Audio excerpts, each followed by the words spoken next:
Hello everyone. Welcome back to RC Agrahari English classes. Today we will discuss our rules of verbs part second.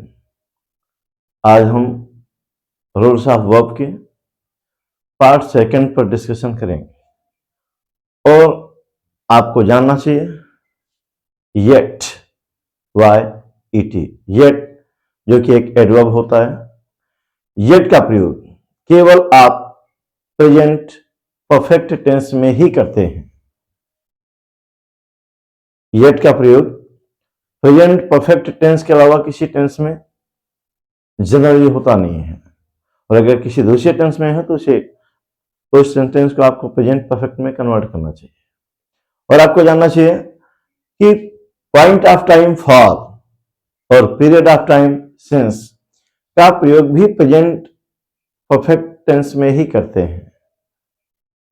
और यदि for और since का प्रयोग किसी अन्य में हुआ है तो उसे प्रेजेंट परफेक्ट में कन्वर्ट करेंगे आप। जैसे आप देख रहे हैं एडवर्ब येट का मीनिंग होता है अब तक। एडवर्ब येट का मीनिंग होता है अब तक, और इसका प्रयोग आप प्रेजेंट परफेक्ट टेंस में ही करते हैं। प्रेजेंट परफेक्ट में आप करेंगे, जबकि आपको बता दें पास्ट इंडेफिनिट टेंस के साथ पॉइंट ऑफ टाइम फॉर और पीरियड ऑफ टाइम सिंस का प्रयोग नहीं करते। पास्ट इंडेफिनिट के साथ पॉइंट ऑफ टाइम फॉर या पीरियड ऑफ टाइम सिंस का प्रयोग नहीं करते। अगर ऐसा हुआ है तो ऐसी स्थिति में आपको सेंटेंस को प्रेजेंट परफेक्ट में कन्वर्ट कर देना चाहिए। आप देख रहे हैं एग्जांपल्स। किसी भी थ्योरम या थीसिस, रूल्स या रेगुलेशन को समझने के लिए एग्जांपल्स ज्यादा मायने रखते हैं। हम किसी चीज को बेहतर तरीके से समझ पाते हैं अगर हम एग्जांपल्स देखते हैं। जी, आपको जो मैंने अभी रूल बताया ये उसके एग्जांपल्स हैं, और देखें, चेक करिए ये सेंटेंस सही है या गलत है। First sentence is Vibha did not complete the work yet.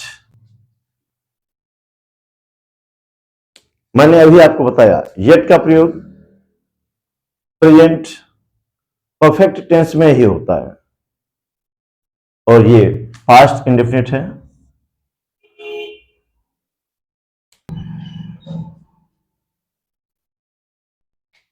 यानी कि ये सेंटेंस इनकरेक्ट हो गया। ये पास्ट इंडेफिनिट है और येट का प्रयोग प्रेजेंट परफेक्ट में होता है, तो क्या करें? It's clear that one must convert the sentence into present perfect, and if anybody want to make present perfect then one should use present perfect helping verb. Vibha has। अब clear हो गया, Vibha has not completed। Perfect के साथ verb का third form लगाते हैं, completed the work yet। ये sentence आपका करेक्ट हो गया है। अब आप नेक्स्ट सेकंड देख रहे हैं, Manoj did not here from Mukesh for a month. Manoj की बातचीत मुकेश से 1 महीने से नहीं हुई, इसका मीनिंग ये है। और देख रहे हैं कि पास्ट इंडेफिनिट में ये पीरियड ऑफ टाइम और पॉइंट ऑफ टाइम और पीरियड ऑफ टाइम का यूज नहीं करते, पास्ट इंडेफिनिट में नहीं करते। और अगर पास्ट इंडेफिनिट में है तो उसे आप प्रेजेंट परफेक्ट में कन्वर्ट कर देते हैं, और प्रेजेंट परफेक्ट में कन्वर्ट करने के लिए भी आपको यहां पर हैज का प्रयोग करना होगा, और अगर सब्जेक्ट प्लूरल होता तो आप हैव कर देते। और ये भी पास्ट इंडेफिनिट ही है, थर्ड सिंपल है, ये होगा नहीं क्योंकि सिंस पास्ट इंडेफिनिट में आता नहीं है। ऐसा है तो हमें करना होगा, इसे प्रेजेंट परफेक्ट में कन्वर्ट करना होगा, और इसके लिए आपको प्रेजेंट परफेक्ट बनाने के लिए उसका हेल्पिंग वर्ब लगाना पड़ेगा। इसके पूर्व हैज लिव्ड, इस तरीके से इन सेंटेंसेस को सही किया गया। और आपने अभी जाना था yet is only used in present perfect and since or for cannot be applied with past indefinite. In this condition, one must change that sentences into present perfect. आपका रूल नेक्स्ट है।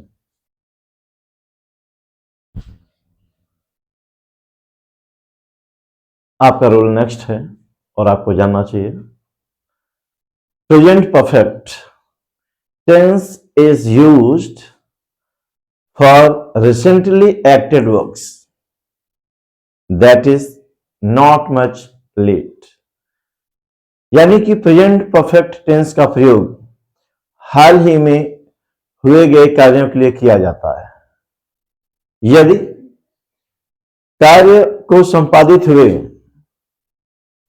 काफी समय हो गया है तो ऐसी स्थिति में सेंटेंस को केवल पास्ट इंडेफिनिट टेंस में ही बनाना चाहिए। देखते हैं rule. As you are seeing that present perfect is used for recently acted work. हाल ही में हुए गए कार्यों को दिखाने के लिए आप प्रेजेंट परफेक्ट का यूज करते हैं। जबकि जब किसी कार्य को हुए एक काफी लंबा समय गुजर गया हो, मतलब जब कोई कार्य काफी समय पहले किया गया है, तो ऐसी कंडीशन में इस प्रकार के सेंटेंस को केवल पास्ट इंडेफिनिट में ही फॉर्म किया जाना चाहिए, पास्ट इंडेफिनिट में ही बनाना चाहिए।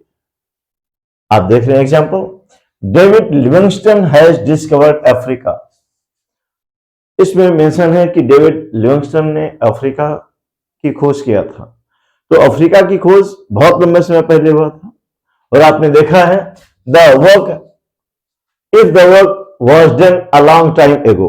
काफी लंबे समय पहले जब किसी काम का होना पाया जाता है तो ऐसी स्थिति में आप सेंटेंस को पास्ट इंडेफिनिट में बनाते हैं। अफ्रीका बहुत लंबे समय पहले खोजा गया, इसलिए ये प्रेजेंट परफेक्ट में नहीं हो सकता। ये प्रेजेंट परफेक्ट में बनाए तो ये इनकरेक्ट हो गया, इसे पास्ट इंडेफिनिट में ही बनाना चाहिए। और पास्ट इंडेफिनिट में बनाने के लिए सिंपल सेंटेंस है तो वर्ब की सेकंड फॉर्म का प्रयोग करते हैं तो कंप्लीट हो जाएगा David Livingstone discovered Africa. David Livingstone discovered Africa हो जाएगा। अब आप इसे देख रहे हैं, Chandragupta Maurya and his soldiers have won almost the whole Aryavarta. Chandragupta Maurya और उसके सैनिकों ने लगभग संपूर्ण आर्यावर्त को जीता।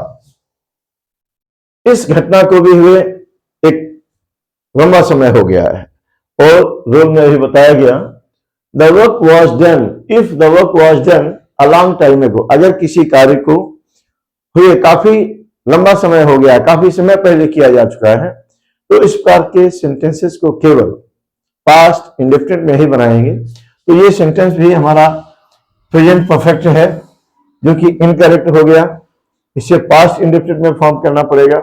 और चूंकि सिंपल सेंटेंस है तो पास्ट इंडेफिनिट बनाने के लिए आपको वर्ब का सेकंड फॉर्म का यूज करना होगा और संयोग से वेन का सेकंड फॉर्म वॉन होता है और इसे आप रिमूव कर देंगे तो ये सेंटेंस आपका करेक्ट हो जाएगा।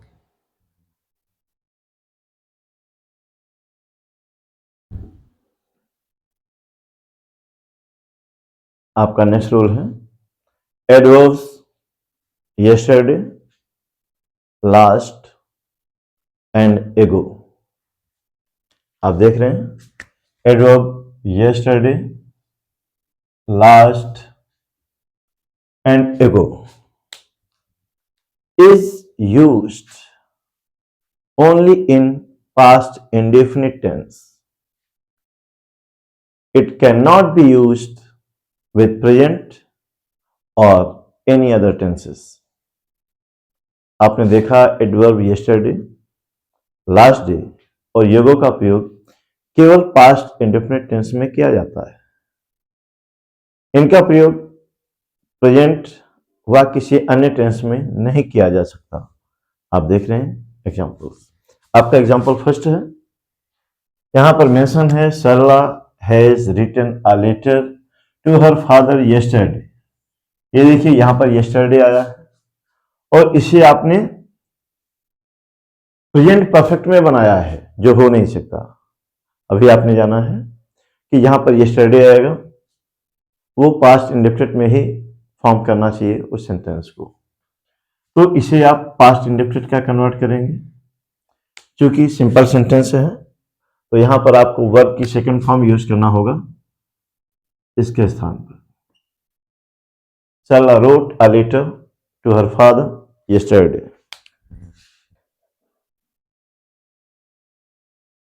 नेक्स्ट सेंटेंस सेकंड है आपका, our college website has been launched last month.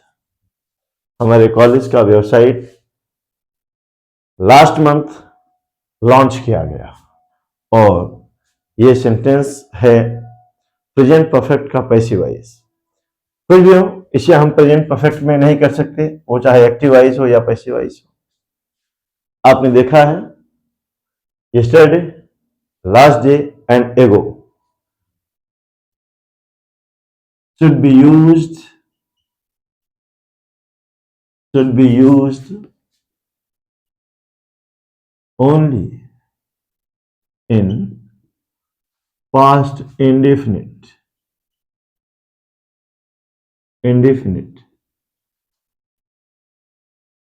It cannot be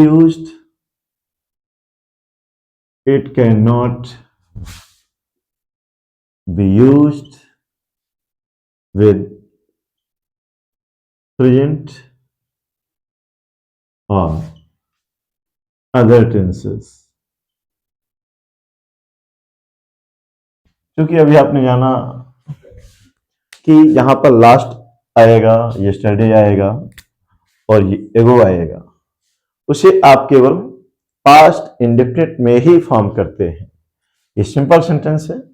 past indefinite में फॉर्म करने के लिए वर्ब की सेकंड फॉर्म लगेगा और चूंकि ये पैसिव वॉइस है तो पास्ट इंडेफिनिट के पैसिव वॉइस बनाते समय उसमें वाज वर्ब का प्रयोग करते हैं। ये पैसिव वॉइस है तो हम पैसिव वॉइस बनाएंगे, लेकिन पास्ट इंडेफिनिट का पैसिव वॉइस होगा।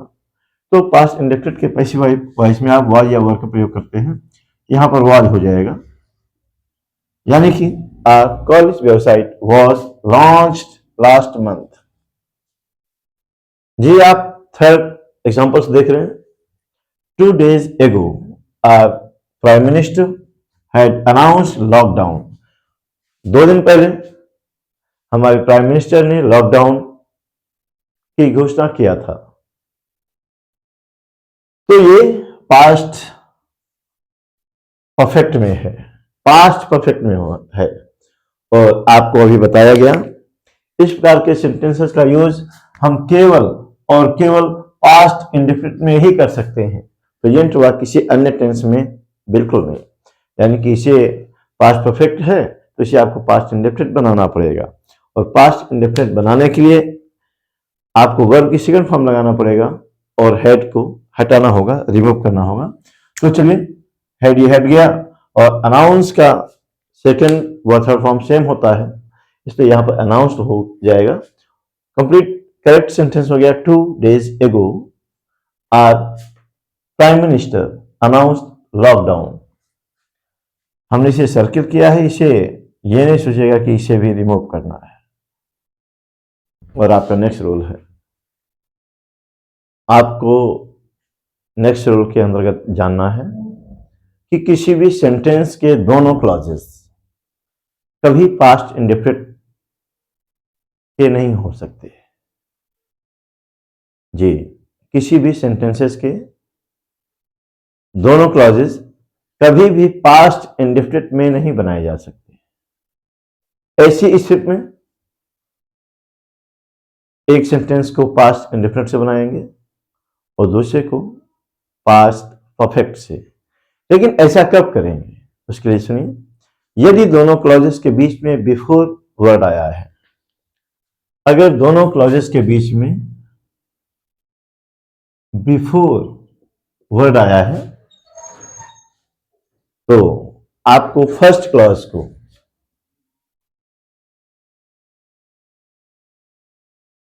First clause should be formed as past perfect.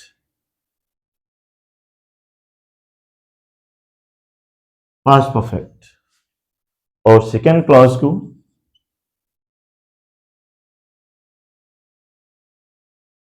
आप पास्ट इंडेफिनिट में बनाते हैं।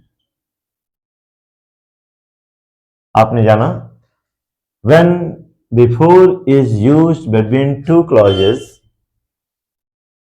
then before it is used between two clauses of past indefinite, so that sentence will be incorrect होगा, क्योंकि अभी आपको बताया गया कि किसी भी सेंटेंस के दोनों क्लॉज कभी भी पास्ट परफेक्ट पास्ट इंडेफिनिट के नहीं हो सकते। तो यदि दोनों के बीच में बिफोर आया है तो फर्स्ट वाला क्लॉज पास्ट परफेक्ट से बनेगा, देन सेकेंड वाला क्लॉज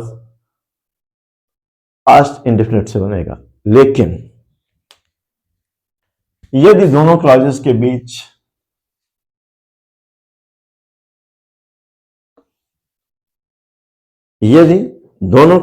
बीच आफ्टर वर्ड आएगा तो आपका फर्स्ट क्लॉज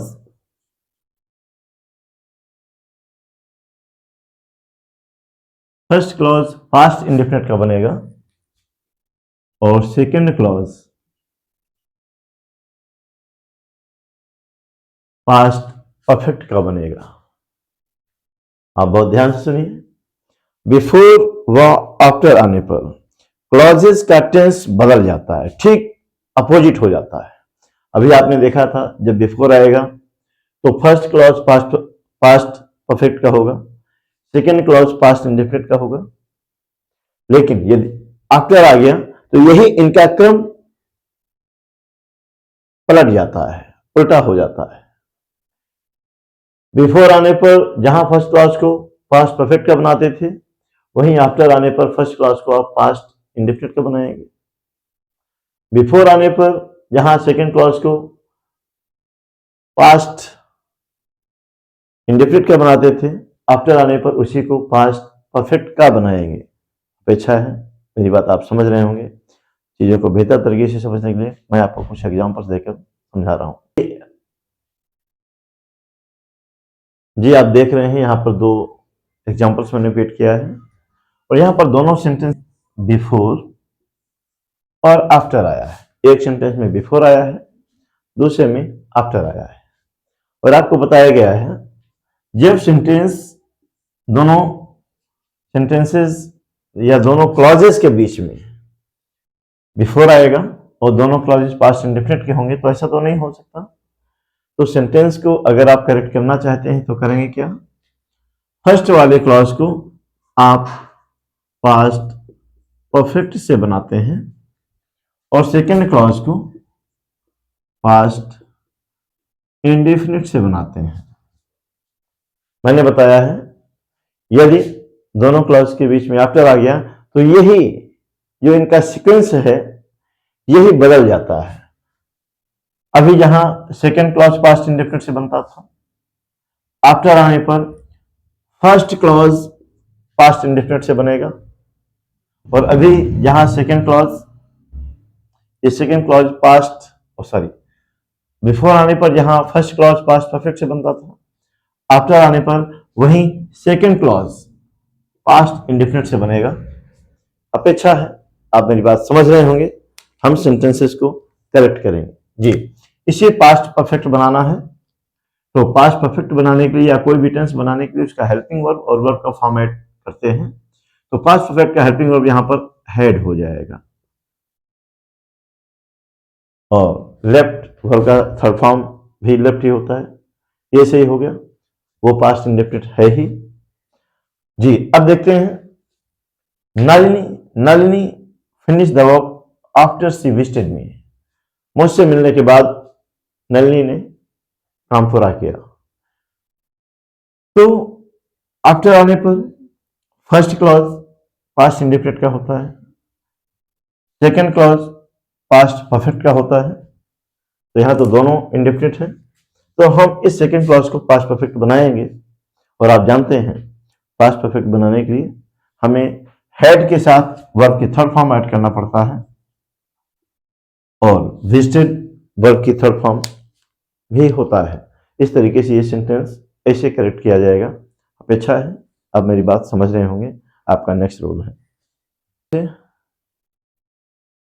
इसी प्रकार से आपका रोल नेक्स्ट है कि कभी किसी सेंटेंस के दोनों क्लॉज फ्यूचर इंडेफिनिट के भी नहीं हो सकते। किसी सेंटेंस के दोनों क्लॉज फ्यूचर इंडेफिनिट के नहीं हो सकते, और यदि ऐसा है तो आप फर्स्ट क्लॉज को फ्यूचर इंडेफिनिट का बनाते हैं और सेकंड क्लॉज को आप पास्ट इंडेफिनिट का बनाते हैं। आप देख रहे हैं एग्जांपल।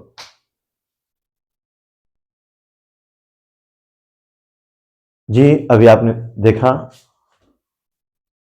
कि आपको बताया गया कि यदि किसी भी सेंटेंस के दोनों क्लॉज फ्यूचर के हैं, आप देख रहे हैं ये दोनों क्लॉज फ्यूचर के हैं, तो किसी भी सेंटेंस के दोनों क्लॉज कभी फ्यूचर के नहीं हो सकते।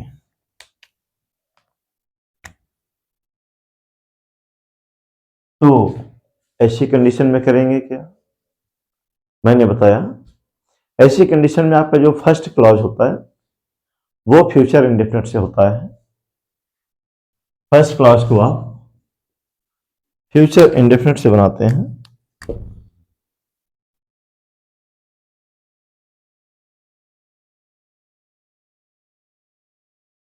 और सेकेंड क्लॉज को आप प्रेजेंट इंडेफिनिट से बनाते हैं।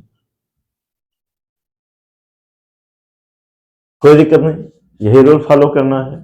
किसी भी सेंटेंस के दोनों क्लॉज कभी फ्यूचर के हो नहीं सकते। यदि फ्यूचर के होंगे तो उन्हें आप किस सीक्वेंस में बनाएंगे? आपका फर्स्ट क्लॉज फ्यूचर का होगा और सेकंड क्लॉज पास्ट इंडेफिनिट का होगा। तो चूंकि सेकंड क्लॉज पास्ट इंडेफिनिट का होना है और यहाँ पर फ्यूचर है तो विल रिमूव करेंगे, और चूंकि प्रेजेंट इंडेफिनिट से बनाना है, सब्जेक्ट सिंगुलर है तो वर्ब में आपको एस लगाना पड़ता है। इस तरीके से आपका कंप्लीट सेंटेंस हो जाएगा। Complete correct sentence, Narendra will arrive here before the sun sets. ऐसा ही सेकंड एग्जांपल में करना है। यहां सेकंड क्लॉज भी, तो सेकंड एग्जांपल के दोनों क्लॉज भी यहां फ्यूचर के ही हैं। ये देखिए, तो ये हो नहीं सकता। अभी आपको बताया गया था first clause is constructed by future while second clause is constructed by present indefinite. Then correct this sentence. How this sentence can be correct? कैसे करेक्ट किया जा सकता है? देखिए फर्स्ट तो फ्यूचर में है ही, सेकेंड क्लॉज को आपको प्रेजेंट इंडेफिनिट बनाना है, तो सेकेंड क्लॉज से पहले विल को रिमूव कीजिए, और चूंकि प्रेजेंट इंडेफिनिट से बनाना है और सिंपल सेंटेंस है तो प्रेजेंट इंडेफिनिट के सिंपल सेंटेंस में सब्जेक्ट सिंगुलर होने पर आप वर्ब में एस या ईएस लगाया करते हैं, तो आप यहां पर कम को कम्स कर देंगे और करेक्ट सेंटेंस आपका हो जाएगा, mister Khurana and I shall leave this city when Alfred comes here. इस विल को रिमूव कर देंगे, सेकेंड क्लॉज को बनाना है तो वहां से विल रिमूव करके प्रेजेंट इंडेफिनिट के रूल्स अप्लाई करना होगा। रोल है का नेक्स्ट रोल है, और उसके अंतर्गत आप जानेंगे जब दो सिंगुलर नाउन एंड से जुड़े हों। जब दो सिंगुलर नाउन एंड से जुड़े हों, जैसे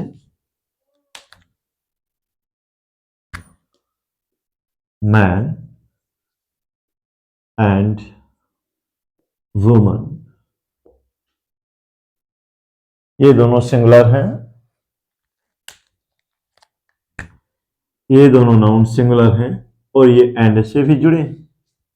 याद रहे, जब दो सिंगुलर नाउन एंड से जुड़े हों और यदि दोनों के पहले ईच या एवरी शब्द आया हो, दोनों पहले ईच या एवरी शब्द आया हो, तो ऐसी स्थिति में उनके बाद प्रयोग होने वाला वर्ब हो या प्रोनाउन हो, दोनों ही सिंगुलर नंबर में प्रयोग किए जाएंगे। अभी तक हम लोग जानते थे कि जब दो सिंगुलर एंड से जुड़ जाता है तो प्लूरल हो जाता है, बेशक प्लूरल हो जाता था, लेकिन जब एंड से जुड़े दोनों सिंगुलर नाउन्स के पूर्व ईच या एवरी आएगा, तो ऐसी स्थिति में आपको वो सिंगुलर सेंस देंगे और आपको इनके बाद प्रयोग किया जाने वाला वर्ब हो चाहे प्रोनाउन हो, दोनों ही सिंगुलर नंबर की यूज करेंगे। जी, मैंने अभी आपको बताया, जब दो सिंगुलर नाउन एंड से जुड़े हों और यदि दोनों नाउन्स के पूर्व ईच या एवरी का प्रयोग होगा, तो ऐसी स्थिति में इनके बाद प्रयोग होने वाला वर्ब सिंगुलर नंबर में होगा। और आप एग्जांपल देख रहे हैं, ये दोनों सिंगुलर नाउन हैं, के पूर्व ईच का प्रयोग हुआ है, इसका मतलब इनके बाद प्रयोग होने वाला जो वर्ब होगा वो सिंगुलर होगा। ये हैव तो प्लूरल के साथ अप्लाई करते हैं, तो ये तो इनकरेक्ट हो गया। करेक्ट करने के लिए आप सिंगुलर वर्ब का यूज करेंगे। तो कंप्लीट हो गया, each man and each woman has gained with this scheme, मतलब हर महिला और हर पुरुष को इस स्कीम से लाभ हुआ है। नेक्स्ट एग्जांपल आप देख रहे हैं, यहां भी दोनों सिंगुलर नंबर हैं और ये दोनों एंड से भी जुड़े हैं, दोनों के पहले आपका एवरी आया है, तो ऐसी स्थिति में प्रयोग होने वाला वर्ब सिंगुलर होगा, तो आप इसे वॉश कर देंगे और इस तरीके से ये सेंटेंस सही हो जाएगा। जी, आपका नेक्स्ट रोल है ईदर और, ईदर और, नीदर नॉर, या और से जुड़े हुए दो सिंगुलर नाउन के बाद भी प्रयोग होने वाला वर्ब सिंगुलर नंबर में ही प्रयोग किया जाएगा। बहुत ध्यान से सुने, आपने देखा जब दो सिंगुलर नाउन ईदर और या नीदर नॉर या और से जुड़े हों, जब दो सिंगुलर नाउन ईदर और नीदर नॉर व और से जुड़े हों, तो इनके बाद भी सिंगुलर वर्ब का ही प्रयोग किया जाएगा। चीजों को बेहतर तरीके से समझने के लिए देते हैं एग्जाम्पल। जी, आपको अभी बताया गया कि जब दो सिंगुलर नाउन ईदर और व जब दो सिंगुलर नाउन नीदर नॉर से जुड़े हों, तो इनके बाद प्रयोग होने वाला वर्ब सिंगुलर नंबर में ही होगा। तो आप समझ गए होंगे इन सेंटेंसेस को कैसे करेक्ट करेंगे। सिंगुलर नंबर में होगा तो हैव हो नहीं सकता, यहां पर हैज अप्लाई करना होगा, और ये दोनों नीदर नॉर से जुड़े हैं, पेन और नोटबुक नीदर नॉर से कनेक्टेड हैं, तो इनके बाद भी सिंगुलर वर्ब का यूज करेंगे। तो वर्ब तो प्लूरल होता है, इसके साथ आप वाज का प्रयोग करेंगे। हाँ, ये बेहद ऑथेंटिक और यूजफुल रूल्स हैं।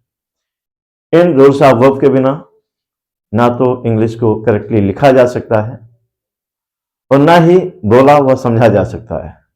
बेहद इंपॉर्टेंट रूल है। आपको ऐसे यूजफुल वीडियोज मिलते रहें, चैनल को सब्सक्राइब करना ना भूलें, चैनल को लाइक करें, सब्सक्राइब करें और देखते हैं नेक्स्ट रूल।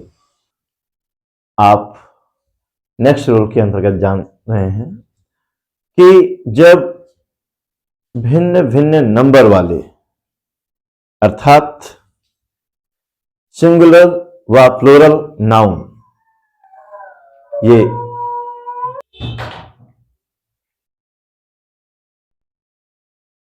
जी मैं आपको बता रहा हूं, जब भिन्न भिन्न नंबर वाले अर्थात जब सिंगुलर और प्लूरल नाउन या प्रोनाउन का प्रयोग इधर और, नीदर नॉर या और के बीच हुआ हो।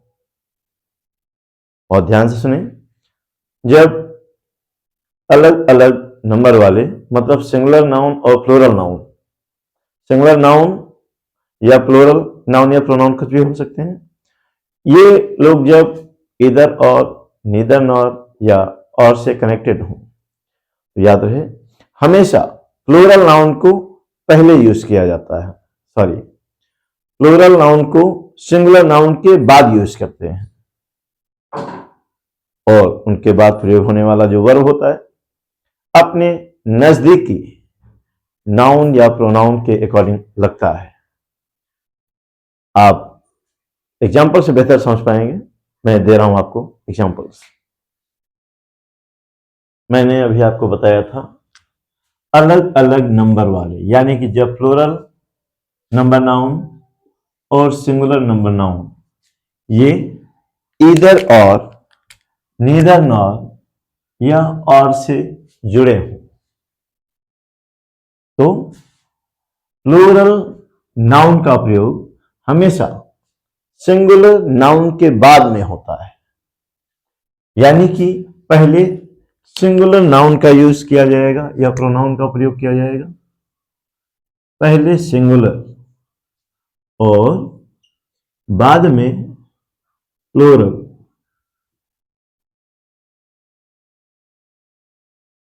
ऐसा हम क्रम बनाते हैं। उसके बाद जो प्रयोग होने वाला वर्ब होता है वो अपने नजदीकी, चूंकि वर्ब यहां पर लगेगा तो वर्ब अपने नजदीकी नाउन या प्रोनाउन के अकॉर्डिंग लगता है। तो याद रहे ये प्लूरल है, इसका मतलब यहां पर जो ऑप्शन दिया था वॉज होगा या वर होगा, तो यहां पर क्या होगा आप समझ रहे होंगे, यहां पर वर होगा पनिश्ड। तो मैंने आपको बताया कि जब सिंगुलर या प्लूरल नंबर के नाउन या प्रोनाउन इधर और, नीदर नॉर या और से जुड़े होंगे, तो आप पहले सिंगुलर नाउन या प्रोनाउन का प्रयोग करते हैं, देन प्लूरल का यूज करते हैं, और उसके बाद प्रयोग होने वाला जो वर्ब होता है अपने नजदीकी के अकॉर्डिंग लगता है। आपका नेक्स्ट रूल है, हाँ मैं आपको बता दूं, नेक्स्ट रूल के अंतर्गत जान रहे हैं कि जब सब्जेक्ट के पर्सन भिन्न भिन्न हो, जब सब्जेक्ट के पर्सन भिन्न भिन्न हो तो उन्हें 231 के क्रम में रखते हैं। सब्जेक्ट के पर्सन्स डिफरेंट होने पर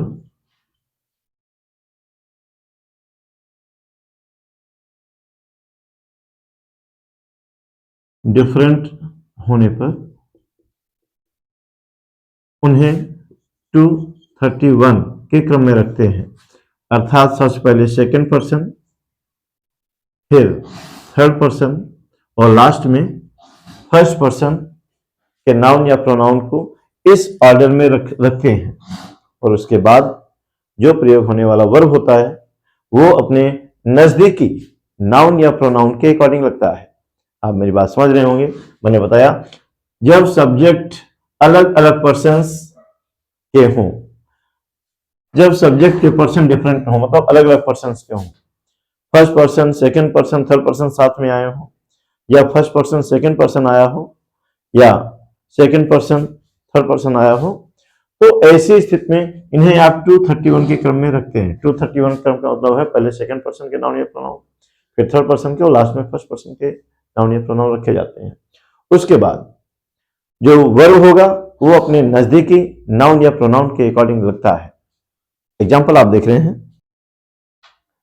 अभी मैंने आपको बताया था कि जब अलग अलग पर्सन्स के प्रोनाउंस का प्रयोग साथ में हुआ और वे ईदर और नीदर नॉर या और से जुड़े, तो आप देख रहे हैं फर्स्ट में, देख रहे हैं फर्स्ट में ये फर्स्ट पर्सन है और ये सेकंड पर्सन है और ये ईदर और से कनेक्टेड है, और यहां पर भी देख रहे हैं ये थर्ड पर्सन है और ये सेकंड पर्सन है और ये नीदर और नॉर से कनेक्टेड है।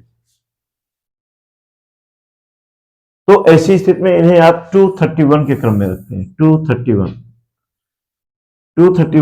मतलब सबसे पहले फर्स्ट सेकंड पर्सन आएगा, फिर थर्ड पर्सन आएगा, फिर फर्स्ट पर्सन। तो ये सेकंड पर्सन है तो सबसे पहले यहां हो जाएगा यू, यानी कि ईदर यू, और अब ये बचा है, ये लास्ट में जाएगा आई, और उसके बाद हमें यहां पर वर्ब लगाना है। तो वर्ब तो आपने जाना है अपने नजदीक वाले के अकॉर्डिंग लगता है। ये आई है, यहां भी प्रेजेंट है तो आई के साथ एम लगता है, एम, और यहां पर कंफ्यूज्ड हो जाएगा। तो कंप्लीट हो गया, ईदर यू और आई एम कंफ्यूज्ड। इस तरीके से आप यहां भी देख रहे हैं ये थर्ड पर्सन है, ये सेकंड पर्सन है, ये नीदर नॉर से कनेक्टेड है। तो इस फार्मूले के अकॉर्डिंग पहले सेकंड पर्सन आएगा, यानी पहले हो जाएगा नीदर यू नॉर रघु, और उसके बाद जो यहां पर वर्ब अप्लाई किया गया है ये अकॉर्डिंग टू नजदीक वाले के अकॉर्डिंग लगेगा। तो नजदीक रघु है तो ये सिंगुलर है तो हम इसे सिंगुलर बनाएंगे, हो जाएगा was ready for that, ready for that. अच्छा है आप इस टॉपिक को बेहतर तरीके से समझे होंगे। ये रोसा वर्ब का सेकंड पार्ट है, इसके अन्य पार्ट भी आपको प्रोवाइड कराए जाएंगे। अगर टॉपिक आपको समझ में आ रहा है, यूनिक लग रहा है, बेहद यूजफुल लग रहा है, चैनल को सब्सक्राइब करिए, और मैटर अगर लाइक है, पसंद करते हैं तो इसे लाइक और शेयर करना ना भूलें। Okay, thank you.